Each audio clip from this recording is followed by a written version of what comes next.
भगवान राम की पावन धरती अयोध्या से मैं प्रज्ञा मिश्रा भगवान श्री राम की पावन जन्मभूमि अयोध्या में खड़ी हूँ।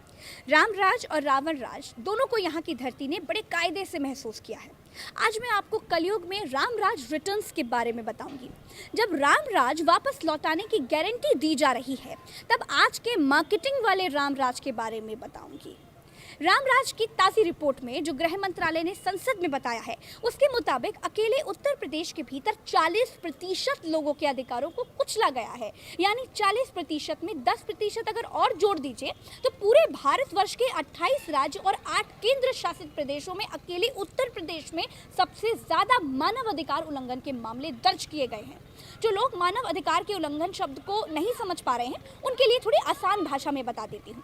जहाँ ना आम आदमी की कोई सुनता हो, ना कोई कहने वाला हो, ना समझने वाला हो, जनता को डंडे के रूल पर धकियाया जाता हो, जहां संविधान को सूली पर टांगकर सरकारें अपनी मनमानी करती हैं, ऐसी परिस्थितियों में आम आदमी के अधिकारों पर डाका डालकर उसे उत्पीड़ित करने को मानवाधिकार उल्लंघन कहते हैं।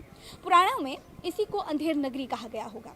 ये भारत देश की संसद में गृह मंत्रालय की तरफ से बताया गया है कि यूपी में 2021 से 22 के कालखंड में 24,242 मामले सामने आए हैं।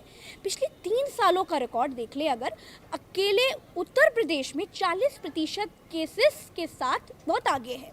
डबल इंजन की सरकारों में दूसरा इंजन पहले इंजन के बारे में बताता है कि पूरे देश के 40% मानव अधिकारों को उत्तर प्रदेश में कुचला गया है। रिपोर्ट कहती है जैसे रावण ने सीता को हरा था, वैसे ही यूपी में मानव अधिकारों को हरा गया है। मैं ये सब आपको इसलिए बता रही हूँ क्योंकि रामराज की मार्केटिंग से ही काम नहीं चलेगा। लंकापति वाले स्वभाव से रामराज के पराभाव को कोई प्राणी प्राप्त नहीं कर सकता है। रामराज तभी आएगा जब राजा सबको साथ लेकर चल पाएगा, जब राजा समुदायों में बंटवारे का गाना नहीं गाएगा, जब राजा मुकदमों से सत्ता नहीं चलाएगा, जब धोबी को भी अपनी बात कहने का अधिकार मिल पाएगा, जब पत्रकार खबर दिखाने पर जेल नहीं जाएगा। रामराज तभी आएगा जब आरोप लगने पर अपनों को भी अग्नि परीक्षा से गुजारा जाएगा। रामराज तब आएगा जब नौजवान के हाथ में काम होगा, जब गरीब के घर चूल्हा जलाने का इंतजाम होगा, जब औरतों की साड़ी नहीं खींची जाएगी, जब दूरबीन से बगल में बैठा आदमी भी दिखाई देगा, जब जालीदार टोपी और दूसरी टोपियों में भेदभाव खत्म हो जाएगा।